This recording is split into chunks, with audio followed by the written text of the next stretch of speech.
Israel says it has eliminated its most wanted man in the war in Gaza. מדינת ישראל סגרה היום חשבון ארוך שנים. This is Israel's Defense Minister Yoav Gallant today, confirming the Israeli military killed Hamas leader Yahya Sinwar.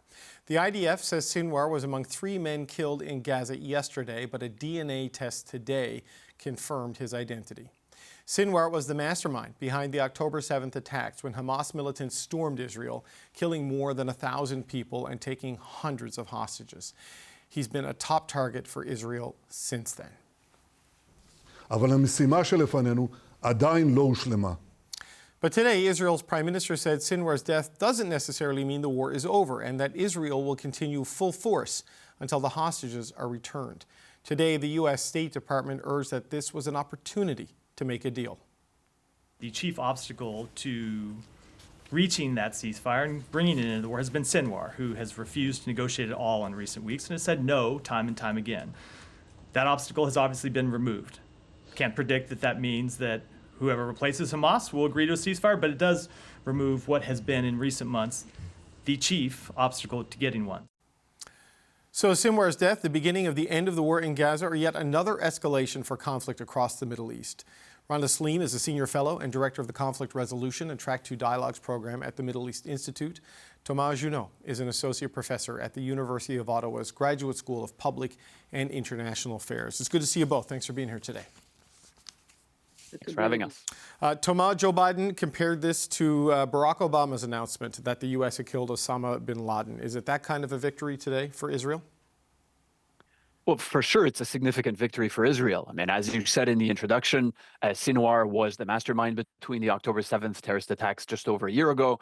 Sinwar had been elevated to being the overall leader of Hamas just a few weeks ago when his predecessor was killed by Israel in Iran. So in that sense, it's a tactical victory for Israel, and it's an important one. It's important to say that it's in a succession of tactical victories by Israel with other serious hits against Hamas, hits against Hezbollah, as we've seen in recent weeks, and hits against other parts of Iran and its axis of resistance throughout the region. The problem, however, as has been amply discussed in the last few hours, but also over the last weeks and months, is that it's still not clear what comes next. You can weaken Hamas, which has absolutely been the case, but as long as the conditions that have allowed Hamas to emerge prior to last year, which is the occupation and the absence of a Palestinian state, now on top of the wholesale destruction of Gaza, it's not clear how what comes next and how you prevent another Sinwar from emerging and another Hamas 2.0 from emerging from the rubble of Gaza today. Right. So we've just lost Rhonda for a second. So Thomas, I'm just going to stick with you on this, that they've already pretty seriously degraded Hamas's military capabilities. Now they've killed the leader, right? So when we talked about a similar situation with Hezbollah, where they decapitated the leadership but not degraded the military force, it continues to fight. Where does this leave Hamas, in your opinion, in terms of a leadership vacuum and its capacity to respond? Hamas is seriously weakened. It's not dead, but it is seriously weakened, and its capacity to respond to Israel has been seriously weakened. Hamas doesn't have the capability now to pose a strategic challenge to Israel to the extent that it did up to about a year ago. It's not just that its leader now has been killed, as was his predecessor over the summer. Several layers of leadership on the political side and on the military side have been killed. Hamas had 30 to 50,000 combatants before October 7th last year. I don't know the exact number of how many have been killed or injured, but it's at least half and maybe more. Its infrastructure, its communication systems, its caches of weapons, all of that has been seriously weakened. So in that sense, it absolutely has. So in theory, there could be an opportunity here to move forward, but we need to see progress on that side, which we haven't so far. Rhonda, how do you see it right now with Mr. Sinwar, Yahya Sinwar, dead and removed? The State Department saying he was an obstacle to peace in the negotiations. Is there an opportunity to move forward on some sort of a ceasefire and hostage release deal right now? I think time will tell us if the theory or the narrative being offered by the State Department about Mr. Sinwar being the obstacle to the diplomatic process. I think other mediators beside the Americans have told me that it's not the case all the time, that Mr. Sinwar was an obstacle in some cases, but in many cases also during different moments of the mediation process, Mr. Netanyahu was the obstacle, Right. and always came with a, with a reason not to proceed forward. There is definitely an opportunity. The question is, will Mr. Netanyahu, the ultimate decision maker in Israel, seize the tactical success which Thomas referred to, capitalize on it, and move into a political process, de-escalate, declare a ceasefire, enter, start the day after planning for Gaza? But so far, all we have heard from Mr. Netanyahu, but even from opposition figures like Mr. Kantz, that they are not interested in a ceasefire. In fact, they feel themselves the war will continue, and that especially Mr. Netanyahu, he's on a winning streak. There is a possible upcoming Israeli strike on Iran. There is a war going on with Hezbollah. And I don't see his political calculus about him being a war leader Right. that is very much related to his political survival strategy changing by the killing of Mr. Sinwar. But, Tama, the death toll in Gaza is catastrophic for the civilian population. More than half of the buildings have been eliminated. And if you've got the leader of Hamas and killed them, and they have no capacity to mount a real meaningful counterattack, isn't now the opportunity to at least end the fighting in one of the fronts that you're engaged on? I don't know. Or does the political calculations outstrip the military ones here? Well, it depends from which perspective you look at things. If you look at things from a humanitarian perspective, absolutely, there's an opportunity. If you look at things from the perspective of trying to work towards long-term peace, i.e. a two-state solution, absolutely, there should be an opportunity. But if you look at things from the perspective of Prime Minister Netanyahu, what is his political calculation right now? What are his domestic political imperatives? Then it becomes much more difficult to see that opportunity being seized by him and by his government. There remains pressure from some of his key coalition partners, farther on the right than he is, to continue operations against Hamas, to try to finish off Hamas once and for all. Whether that's feasible or not is at the very least a matter of debate. But for now, perhaps there is in theory an opportunity to try to move towards a ceasefire with Gaza, with Hamas in Gaza, to try to limit the retaliation against Iran so that it avoids escalation, and then to try to move towards an understanding with Hezbollah on the north. That's there in theory, but in practice, I'm not optimistic that we're moving in that direction. Well, and Rhonda, we don't know what happens with the leadership of Hamas, who steps in and what their disposition is or what it is. So some suggestions I saw that his brother could step in, which doesn't seem like a conciliatory person, given what has just happened. But you are seeing the patience, of some of the Western countries wearing thin. This letter, this email that was leaked, about the U.S. saying, they're getting increasingly frustrated with the humanitarian situation there. None of that seems to be changing Bibi Netanyahu's mind. So, is it harder to resist the international pressure now that Sinwar is dead and it's confirmed? I mean, the only international pressure that matters is, suspension of weapons, is arms embargo. That's what's going to get Mr. Netanyahu's attention. But as long as, especially from the United States, as long as President Biden is not willing to go that way, as long as the rest of the international community is not willing to endorse that step in a meaningful manner, I don't see any other kind of pressure will work on Mr. Netanyahu. So, Rhonda, you said Prime Minister Netanyahu's on a bit of a winning streak. Still haven't seen the Iran retaliation. How does what happened today change the geopolitical calculations around that? It's a very good question. It's a very interesting question. I mean, how what happened today will change Mr. Netanyahu's approach to risk taking, his risk tolerance level, and whether this will make it more likely, for example, for him to hit, maybe oil installation, and not nuclear, but maybe oil, because until now, most of the reporting seem to suggest he's going to be hitting military installations, which is a hit that will be hard on the Iranians, but it's much easier for them to accept or to absorb than a hit on their oil installation or on their nuclear installation. Now, this win or this tactical success, will it embolden Mr. Netanyahu to go a step further in his planning for the strike against Iran? I don't know. I mean, time will tell. Yeah, it's remarkable that this today was apparently blind luck. They just happened to stumble across Yahya Sinwar. It wasn't an intelligence thing. It's not like, what we saw with bin Laden and SEAL Team 6. This was kind of random. So, Tama, I don't know, just sort of your sense, just as a final point on what this may mean for how Bibi Netanyahu calculates things going forward, especially when it comes to Iran. I would just say that on the issue of luck, it's true on the basis of media reporting that's been coming out in the last few hours that it seems that they stumbled upon three individuals, they targeted them, and then it turned out that one of them, they realized when they found his body that it was Sinwar.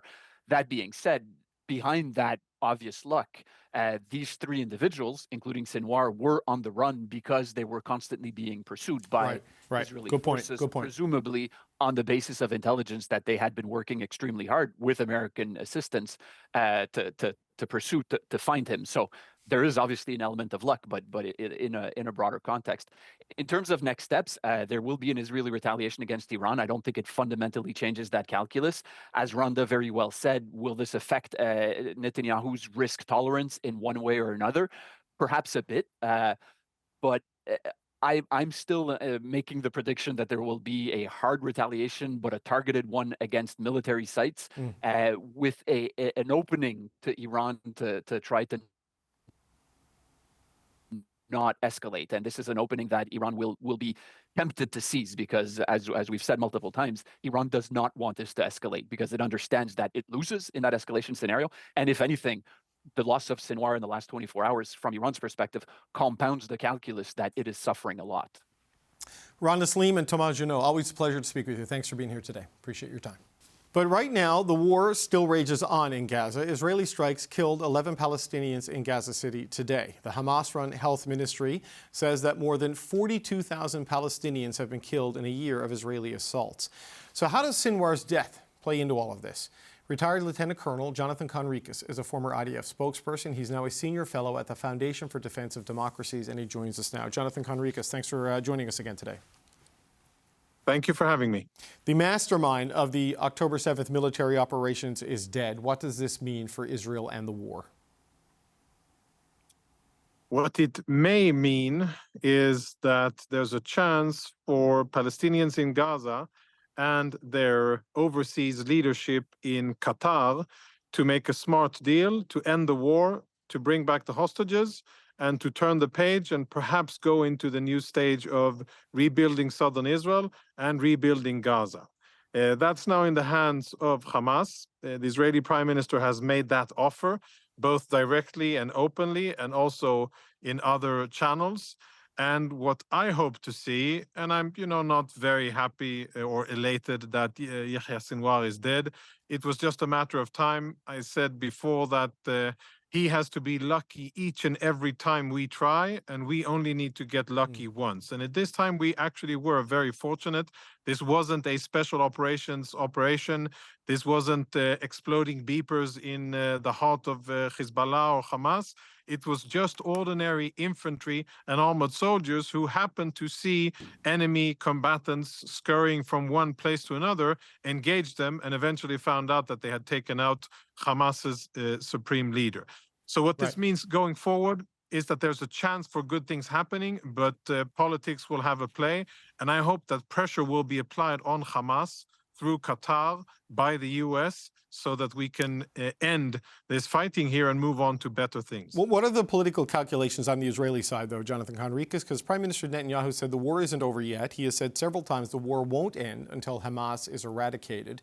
They are not a viable fighting force by military standards at this stage of the conflict, and the leader is now dead. So what else is there left to do on that front? Yeah, so there's the matter of 101 Israeli hostages still in Hamas captivity, which, of course, is the key thing that needs to be solved successfully for Israel to be able to say that we're done with Hamas. And the second part is that, unfortunately, Hamas still governs the Gaza Strip. And as long as they do, then there's still a threat for Israel, maybe not an immediate one, but as long as Hamas remains in power, they will, of course, true to their ideology and their genocidal intent towards Israelis and Jews, they will rebuild and they will conduct attacks again against Israel. And that's, of course, something that Israel cannot tolerate. So what we're looking at is a good opportunity, and I really, really hope the old appointed leader of Hamas, Khaled Mashal, in safety and comfort in Qatar, that he will take that deal and move forward for the sake of Israelis and for the sake of Gazans. But the conditions you outlined there, Mr. Conricus, of Hamas giving up total control and having no capacity to rebuild, unless they categorically agree to that in some sort of, historic breakthrough, there is a recipe there for continued conflict in Gaza, even with the tens of thousands of casualties, 70% of the infrastructure gone. It seems like this could just persist into a continuous cycle of violence, even with the death of Sinwar. That is an option that I think Israel prefers not to have. But if left with no other options, then yeah, that's where it can go. And the decision here is to be made by Palestinians, by Hamas and others. And the pressure can be applied by the US on Qatar. I think that it should be an easy choice. Anybody who cares about the civilian suffering in Gaza should say, you know what, okay, we're done militarily, we don't have real fighting capabilities, and we've lost our leader. Then this probably means that we've lost, and we should give up and surrender and face the consequences of our aggression and action. If Hamas do that, then they will be saving what's left of Gaza. If they decide not to, then they are bringing continued destruction upon Gaza and continued suffering for the people that they have been oppressing for so many years. But I don't think that Israel can be blamed for pursuing a strategy until their enemies are defeated. Where do you think Prime Minister Netanyahu's coalition partners will stand on this? Because there are degrees of, there are hard lines and then there are really hard lines in the politics around this. So where do you think his seen as more extreme coalition partners stand on pursuing peace right now without an emphatic and total devastation of Hamas? Because that seems to be a challenge. Yeah, I think that I'm not talking about devastation. In Israel, we're talking about defeating our enemies and achieving victory.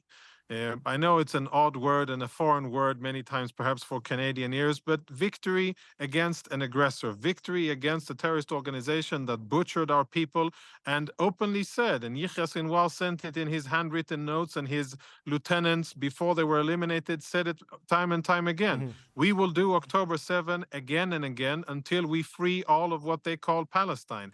That's not something that Israel is going to negotiate with, definitely not after October 7.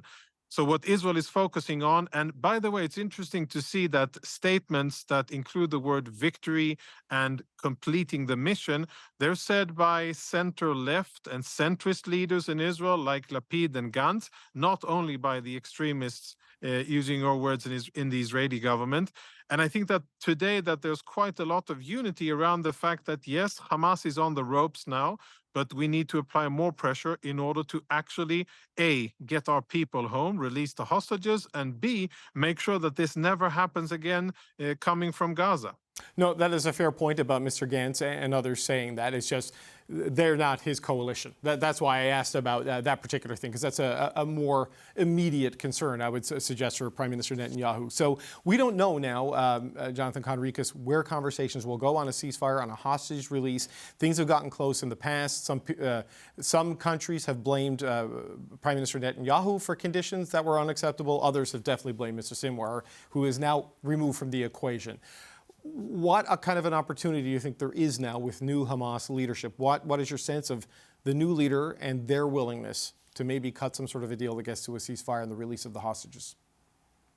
Yeah, so Khaled Mashal is an old hand. He's an old terrorist who's been around the block many years. He was ousted as political leader and has since then been in Qatar and spent many good and convenient years in Qatar as an honorary guest, and accumulated quite a lot of money while he's been there, allegedly as a so-called resistance senior. And he now is the only, senior high-profile Hamas terrorist that is senior enough in order to assume a leadership role, and that's why he is it. He's been around the block, so he knows, how things evolve, and I think he has a very clear understanding of what the political and military options are for Hamas, and I think he's very cognizant of what we just spoke about, of the Israeli politics, of Hamas's options, of what's going on in the Gaza Strip, of the civilian suffering, and everything that you so eloquently put out. And now, I think the big question is, how much pressure will the Qataris apply on their guests, Hamas, and how much pressure will the Americans apply on Qatar in order to apply that eventually on Hamas? Military pressure is applied by Israel, and there's definitely a lot of suffering in Gaza. There is no doubt about that, and I would hope for that to end as quickly as possible, and for my countrymen to be able to withdraw into Israel and to continue to fight on other fronts and defend ourselves there. But as long as Hamas exists and as long as they don't surrender, then that's not going to happen. And I hope that Khaled Mashal would have the politic wisdom to actually make that decision, and perhaps he will go down as someone who saved lots of Palestinians, saved the future of Gaza, and really changed the direction of the Gaza Strip. But if he goes along the same path that Hamas has gone so far, it'll be a path of destruction and horrors and suffering, and sadly, the people in Gaza will continue to pay the price for Hamas's extremist ideology, their jihadi intents towards Israel, and their dreams of annihilating Israel. Jonathan Conricus, former Israeli Defense Forces spokesperson. Thanks for your time today, sir. Thank you.